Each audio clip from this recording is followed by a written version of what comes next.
Subscribe to Dr. Khalkar's classroom channel and press the bell icon to get latest updates.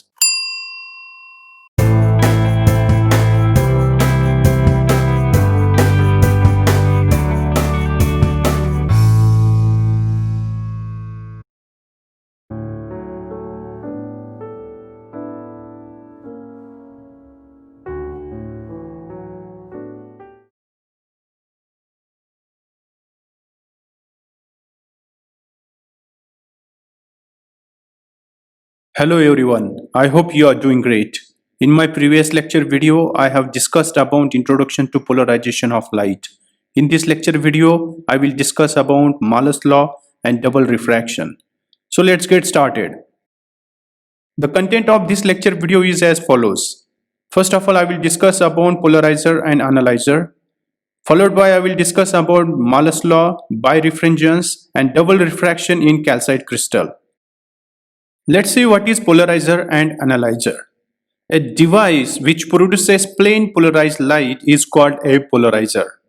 And a device which is used to examine whether light is plain polarized or not is an analyzer. A polarizer can serve as an analyzer and vice versa. A ray of light is allowed to pass through an analyzer. If the analyzer is rotated and the intensity of the emergent light does not vary, then the incident light is unpolarized. If the analyzer is rotated through 90 degrees and the intensity of light varies between maximum and 0, then the incident light is plain polarized. If the analyzer is rotated through 90 degrees and the intensity of light varies between maximum and minimum but not 0, then the incident light is partially plane polarized. Polarizer and analyzer are similar. Polarizers and analyzers are part of optical instruments that use flat polarized light. There are many types of polarizers and analyzers that can be selected according to our needs. The difference is in the use of them. A polarizer can filter light waves in order to produce polarization of light. In other words, a polarizer can produce plain polarized light from light waves coming from a usual light source. A polarizer is used to polarize the light, while the analyzer is used to confirm the polarized light which comes from polarizer and that whether it is polarized or not. The analyzer acts as a subsequent polarizer. A polarizer can filter light waves in order to produce polarization of light. As I discussed before, the main dissimilarity between polarizer and analyzer is that polarizer produces plain polarized light, whereas analyzer is used to check whether the light has been polarized or not.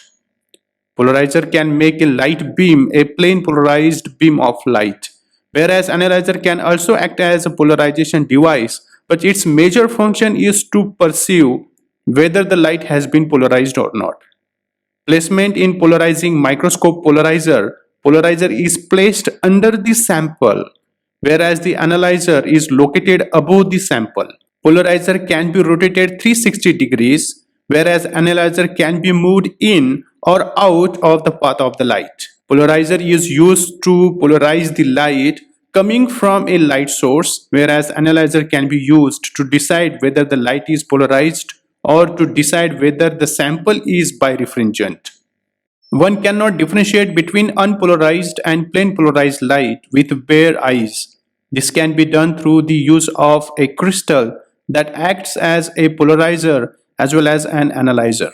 Consider in this figure a tourmaline crystal or Nicol prism used to obtain plain polarized light is called polarizer. Another such crystal to analyze and study the nature of light acts as the analyzer.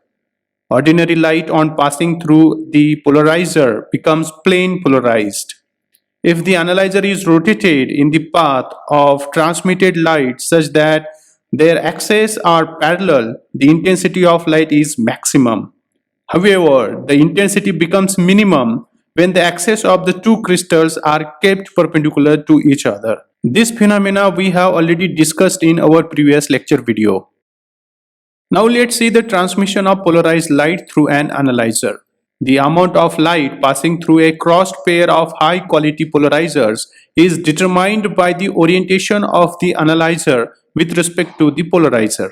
When the polarizers are oriented perpendicular to each other, they display a maximum level of extinction. However, at other angles, varying degrees of extinction are obtained, as illustrated by the vector diagrams presented here in this figure. The analyzer is utilized to control the amount of light passing through the crossed pair and can be rotated in the light path to enable various amplitudes of polarized light to pass through. In figure A, the polarizer and analyzer have parallel transmission axes, and the electric vectors of light passing through the polarizer and analyzer are of equal magnitude and parallel to each other. Whereas in figure B, rotating the analyzer transmission axis by 30 degrees with respect to that of the polarizer reduces the amplitude of light wave passing through the pair, which is illustrated in this figure B. In this case, the polarizer light transmitted through the polarizer can be resolved into horizontal and vertical components by vector mathematics to determine the amplitude of polarized light that is able to pass through the analyzer. The amplitude of the ray transmitted through the analyzer is equal to the vertical vector component, which is illustrated in this figure B. In figure C, which is continued rotation of the analyzer transmission axis to a 60 degrees angle with respect to the transmission axis of the polarizer, further reduces the magnitude of the vector component that is transmitted through the analyzer, which is shown in this figure C. In figure D, when the analyzer and polarizer are completely crossed, that is 90 degrees angle, the vertical component becomes negligible as shown in figure D, and the polarizers have achieved their maximum extinction value. The amount of light passing through a pair of polarizers can be quantitatively described by applying Malus cosine square law as a function of the angles between the polarizer transmission axes. We will discuss Malus law in upcoming slides. Here is one example. A polarizing layer integrates on a chip 4 polarizing filters arranged in repeating 2 pixel blocks 2 by 2. These filters are oriented to 0 degree, 45 degree, 90 degrees and 135 degrees and cover the entire pixel array. The filters are placed below the micro lenses to avoid crosstalk of incident light to adjacent pixels. This is all about analyzer and polarizer. Now let's see Malus law. The plane polarized light is obtained by passing unpolarized light through a polarizer. When plane polarized light from the polarizer is passed through the analyzer, the intensity of polarized light transmitted through the analyzer varies as the square of the cosine of the angle between the plane of transmission of the analyzer and the plane of the polarizer. This is known as Malus law. Therefore, we can write I is the intensity. So I is directly proportional to the square of theta. Theta is the angle between the plane of transmission of the analyzer and plane of the polarizer. The experimental setup of Malus law is shown in this figure. Malus law can be proved by considering the amplitude, let's say E0, of the incident plane polarized light on the surface of the analyzer, which is shown here in this figure. Let theta be the angle between the planes of the analyzer and polarizer. The amplitude of incident plane polarized light parallel to the plane of transmission of analyzer is E0 cos theta, and perpendicular to it is E0 sin theta, which is illustrated in the vector diagram shown here. In this experimental arrangement, the position of analyzer and polarizer is such that only the parallel component pass through the analyzer. According to Malus law, when completely plane polarized light is incident on the analyzer, the intensity I of the light transmitted by the analyzer is directly proportional to the square of the cosine of angle between the transmission axis of the analyzer and the polarizer. That is, I is directly proportional to the cos square theta. Here in this diagram, which shows when unpolarized light coming from the source is incident on the polarizer, after transmission through it will become plain polarized light with intensity of half of its original. Hence, I is equal to I naught divided by 2, where I is the intensity of the transmitted light by the polarizer and I naught is the intensity of unpolarized light.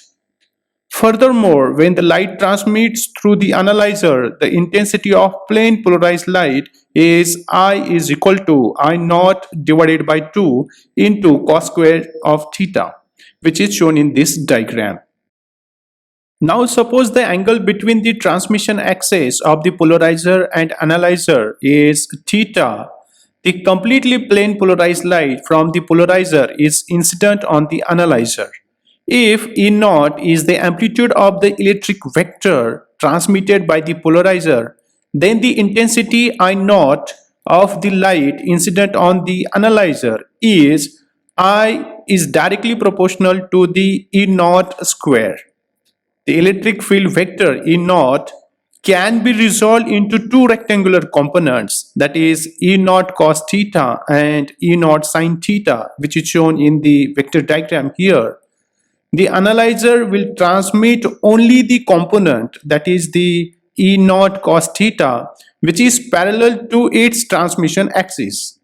However, the component E naught sin theta will be absorbed by the analyzer. Therefore, the intensity I of the light transmitted by the analyzer is I is directly proportional to the, in bracket, E naught cos theta whole bracket square.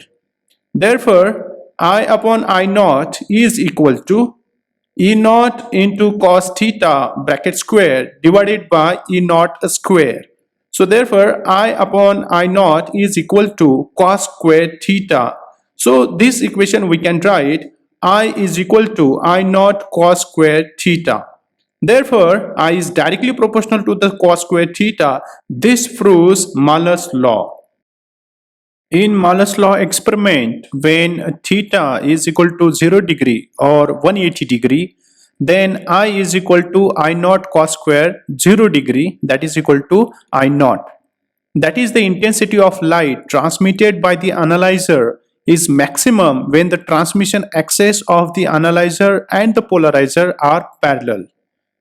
When theta is equal to 90 degree, that is I is equal to I naught cos square 90 degree, then its value is equal to 0.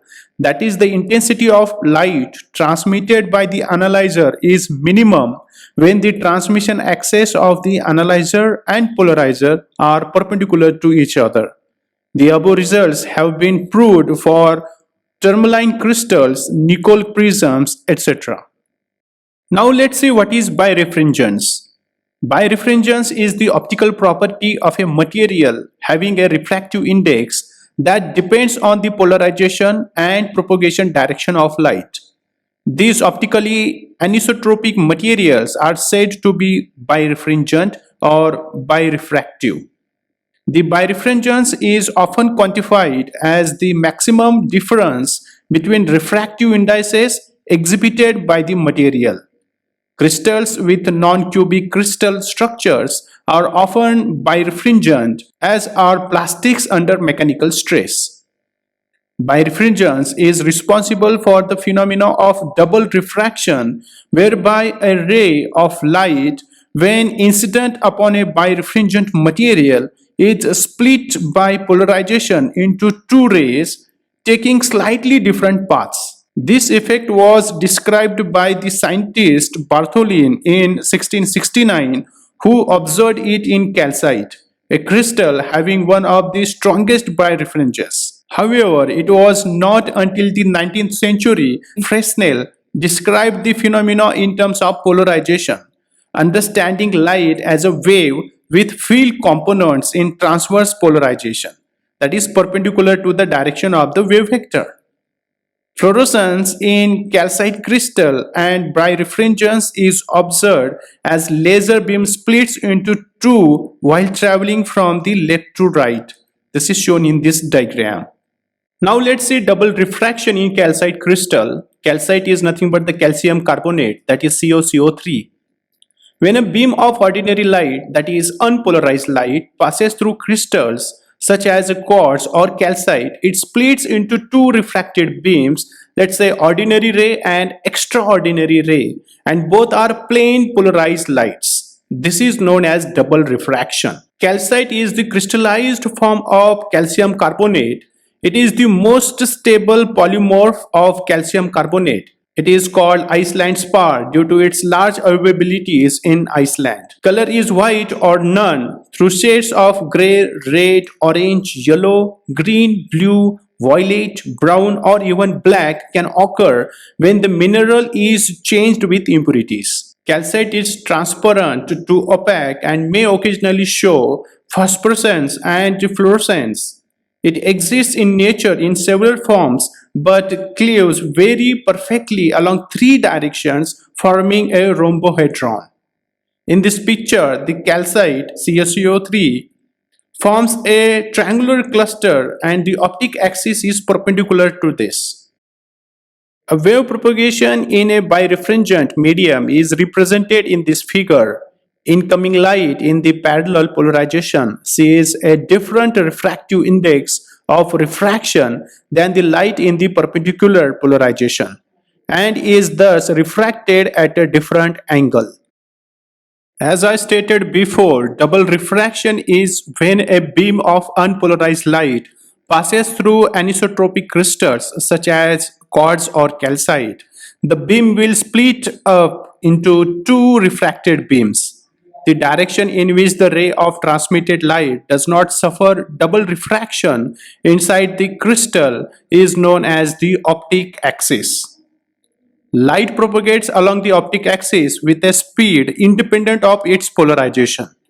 For all rays not traveling along the optic axis, the velocity is determined by a pair of refractive indices called the ordinary refractive index, let's say mu O, and the extraordinary refractive index, let's say mu E, and the path of an incident ray is split into two rays, the so-called ordinary ray, let's say O ray, and extraordinary ray, let's say E rays. One beam is polarized along the direction of the optic axis and is known as extraordinary ray, while the other refracted beam is polarized along the direction of perpendicular to the optic axis and is known as ordinary ray. According to number of optic axes, crystals are divided as uniaxial and biaxial crystals. If only one optic axis is present in a crystal, then it is called uniaxial crystal. While on the other hand, if two optic axes are present in the crystal, then it is known as biaxial crystals. The double refraction in calcite crystal is shown here in this figure. The refracted beams are plane polarized. The wavefronts of extraordinary ray and ordinary ray are shown for quartz and calcite crystals in this figure. One beam is polarized along the direction of the optic axis and is known as the extraordinary ray, which is I have already explained before, while the other refracted beam is polarized along the direction perpendicular to the optic axis, which is the ordinary ray. The corner of crystal which is along the optic axis is 102 degrees, whereas the corner which is perpendicular to the optic axis is 78 degrees as shown in this figure. When the unpolarized light is transmits through the crystal, it shows double refraction phenomena. The velocity of ordinary ray is the same in all directions of a crystal, whereas the extraordinary ray travels with different velocities in the different directions. The velocities of ordinary ray and extraordinary ray are the same along optic axis. The velocity of extraordinary ray is less than that of ordinary ray in quartz crystal. This is called as a positive crystal. whereas the velocity of extraordinary ray is more than that of ordinary ray in calcite crystal. This is called as a negative crystal. Along the optic axis, the refractive indices mu E is equal to the mu O, that is refractive index of extraordinary ray is equal to the refractive index of ordinary ray. Now let's see what is positive crystals. Positive crystals are crystals in which refractive index of ordinary ray is less than that of extraordinary ray, that is mu E is greater than mu O. The velocity of ordinary ray is greater than or equal to the velocity of extraordinary ray. The ellipsoidal E wavefront is entirely within the spherical O wavefront as shown in this diagram. For example, silicon dioxide, magnesium difluoride, titanium dioxide, etc. are the example for that. In quartz crystals, mu E is greater than mu O in all other directions, and it is very large in the direction perpendicular to the optic axis. Calcite crystallizes in rhombohedral, that is trigonal crystal system, the diagonal line that passes through the blunt corners in the optic axis. Such crystal is called as a positive crystal. Now let's see negative crystal. Negative crystals are crystals in which refractive index corresponding to extraordinary ray is less than that of refractive index corresponding to the ordinary ray in all directions except for optic axis. The extraordinary ray travels faster than ordinary ray except along the optic axis. The spherical O wavefront is entirely within the ellipsoidal E wavefront as shown in this diagram. For example, calcite, tourmaline, ruby, these are the examples of negative crystals. In calcite, refractive index mu E is less than mu O in all directions except the optic axis. So, the speed of extraordinary ray is larger than that of the ordinary ray. The refractive index mu E is very much less in the direction perpendicular to the optic axis. Along the optic axis, the refractive index mu E is equal to mu O. That is the refractive index of extraordinary ray is equal to the refractive index of ordinary ray. The mu E, that is refractive index of extraordinary ray, is very much less in the direction perpendicular to the optic axis. So this is about the negative crystals. The wave surfaces of ordinary and extraordinary rays are shown in this diagram.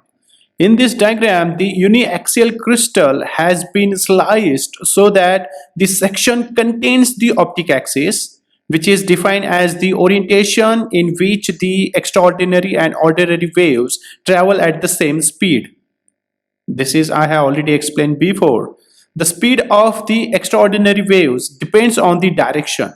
The diagram shows wavefronts for extraordinary and ordinary waves which started from the point S at the same axis. Along the optic axis, velocities of ordinary and extraordinary rays is same as shown here, whereas they are different at the other than the optic axis. This is very important point you have to remember. Double refraction phenomena we have discussed in calcite crystal. Now let's see Nicol polarizing prism in which the double refraction phenomena can be observed.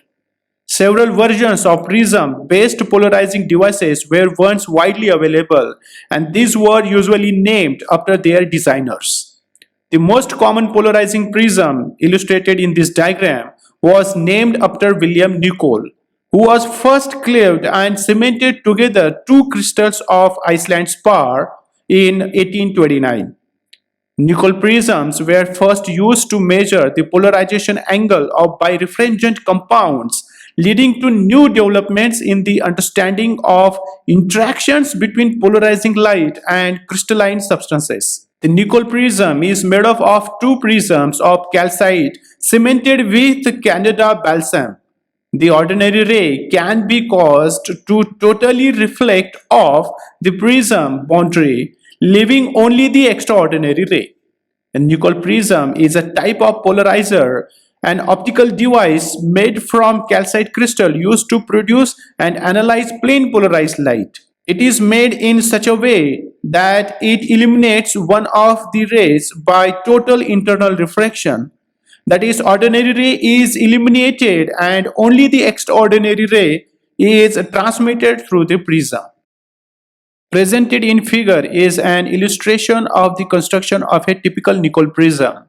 A crystal of doubly refracting, that is birefringent, material, usually calcite, is cut along the plane labeled here A, B, C, D, and the two halves are then cemented together to reproduce the original crystal shape. A beam of non-polarized white light enters the crystal from the left and is split into two components that are polarized in mutually perpendicular directions. One of these beams, labeled the ordinary ray, is refracted to a greater degrees and impact the cemented boundary at an angle, results in its total reflection out of the prism through the uppermost crystal face. The other beam, that is extraordinary ray, is refracted to a lesser degree and passes through the prism to exit as a plain polarized beam of light. In Nicol prism, unpolarized light ray enters through the left face of the crystal as shown in this diagram, and it split into two orthogonally polarized, differently directed rays by the birefringence property of the calcite.